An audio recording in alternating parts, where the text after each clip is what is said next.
Hello and welcome to another Writerly Witterings. Cheers, mine's a cup of tea.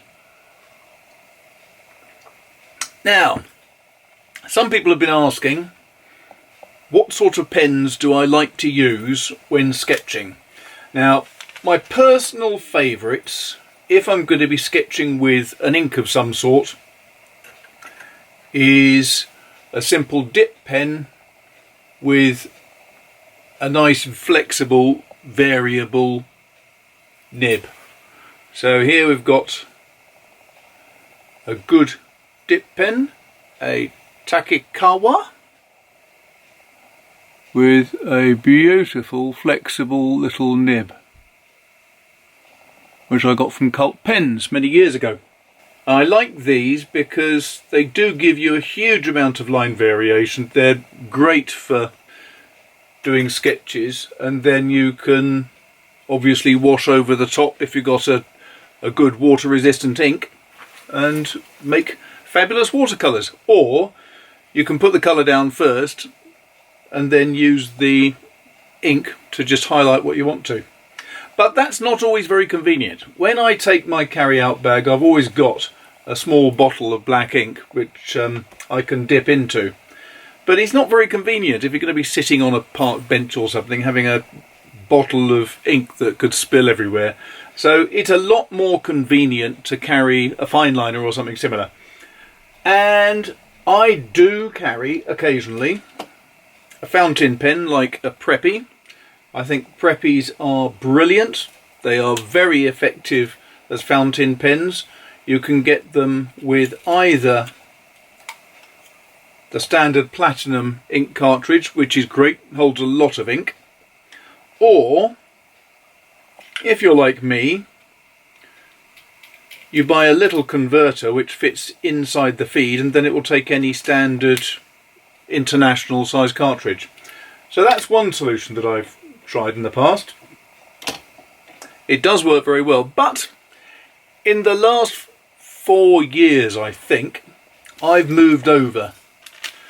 And the reason why I've moved over is because I've discovered these. Copic Multi Liner. Now, there are several different types of Copic Multi Liner. I've got two here. And what I really like is it feels very good in the hand. It's quite a fat barrel. The nibs seem to be really quite resilient, and that's lucky because this one here is 0.2 millimeters. This one is an astonishing pen that's 0.03 millimeters, and that is a very, very fine line indeed, which you would expect would be quite scratchy and painful to use. Here is a comparison of the two. You can see from this that the one on the right is visible. The one on the left is so thin it's almost invisible. Very, very difficult to pick up. What do I really like about them? As I say, I like the size of the pens. They're a good size in the hand. They're long enough and they do allow you to cap the pen. That is quite a significant advantage if you're out and about trying to do some sketching. They're made of metal, they're made of aluminium, which is, to my taste, nice. It feels good. It also means that it has a certain amount of resilience, and you get the feeling that these things will last for that bit longer. Of course, a fine liner isn't going to last forever because a fine liner has the fine plastic nib which will break or get frayed and suddenly start to get fat and you can't use it, and then you've got to throw away your fine liner, or of course it'll run out of ink. But these are different, of course, because when you look at these, when you pull on the back you can pull out the whole of the ink cartridge. So for example here I have a replacement ink cartridge. All you have to do, as it shows here, is lever up the black section at the back and then just pull out the old ink cartridge and insert the new one. It is that easy. So ecologically, slightly more sound. Of course the nib can go, but oh, hold on. All you have to do is prise out the nib. There's a fixing there so you can pull it out, and you can replace the nibs as well. So the only things that you have to worry about damaging are the barrel itself and the grip at the front. Everything else actually is replaceable, which I like. In this modern world of being damn careful, you recycle everything you possibly can and as little as possible goes to landfill, because I detest the concept of landfill. It is a revolting thought that you're just storing rubbish underground for other people to clear up in a few centuries. So these, I think, make a lot of practical sense, and I like them. I like the way that they draw as well. So let's just show what these two are like in comparison. Before I do that, is there anything I dislike about them? Not really. They're not fountain pens, so they're not perfect, but they do have a very nice feel to them. They're not the sort of things I would write with. They're too fine and too scratchy for that. I'm much happier with a fountain pen nib. But for something that's just to be practical, to take out with me, which I can put in my pocket or carry in a small pen pouch with some watercolours and a watercolour pen, these are absolutely perfect. They take up very little space, they work superbly every time, and the ink is colorfast, so you can do outline sketches and then colour in with watercolour later. So these are, for me, the perfect compromise. If I think it's not going to be so easy to use my old mainstay, I just stick to these. Much easier. Anyway, let's have a look and see what they look like on paper. So here we are with two Copic Multi Liners, 1.2mm nib and one with a 0.03mm nib. How best to demonstrate these? I don't think writing is quite going to hack it. So let's see if I can figure out some simple tests. So first of all, let's just try some moderate lines here. This is with the 0.2mm, and there is no variation. The lines really are very consistent. They lay down a regular line of ink. If you press a bit harder, it does come through a bit darker. So maybe that's just coming through slightly more thickly. Not sure.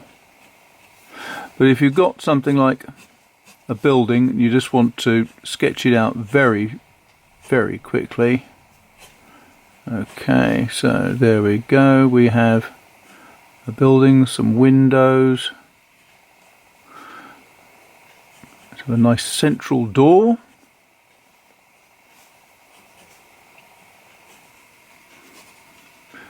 And a bush or two. Maybe a little window up top as well. And you can see that it is, yeah, what can you say really? It's basically a fine liner. There you go. Astonishing. This, however, the very fine one, I bought this because a friend of mine up the road who is an artist wanted something to be able to sketch really old agricultural machinery, and it was Victorian machinery she was looking at, and she just felt that something as fat as a 2mm was a bit too much, and she wanted something that was going to give her much more flexibility with sort of fine metal work and the like. So let's just, I've no idea where this idea came from. It just popped into my head while I was standing here and thinking. So here you go. Grill of an old tractor. Give it a steering wheel.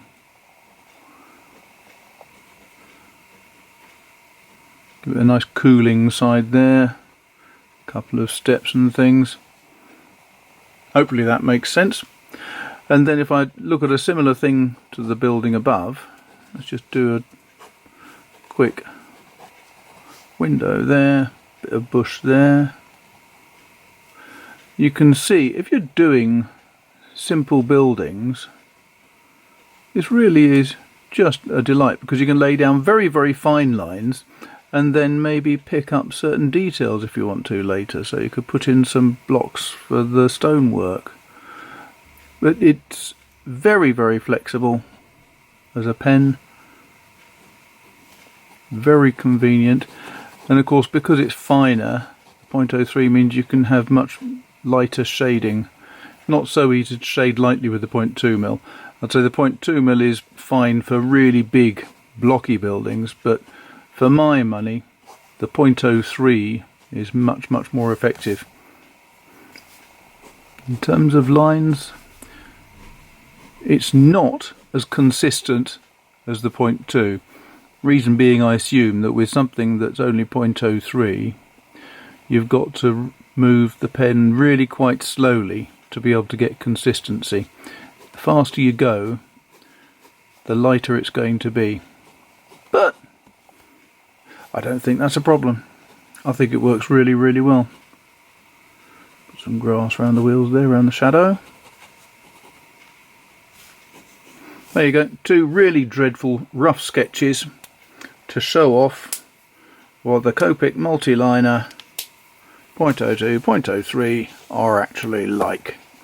And it comes with refills so that you can replace your nib and replace your pens. Good idea. Don't forget, if you like what you've seen here today, please consider going down to the Patreon website. There's a link down below. On that you can get other videos, other blogs, the work I'm doing currently, and by clicking through on that you're helping to support the review site, because it means I can buy more things to review. Makes sense. Okay, and apart from that, if you've got any comments, put it in the comment section down below. If you like this, hit the like button. If you want to subscribe, hit the subscribe button. Hit the bell button if you want to be notified about future videos. And of course, share it if you can think of somebody else who would like to see what a daft author witters on about in the gloom of his office. Apart from that, I'm going back to my cup of tea now. Thanks a lot. Take care. Cheers.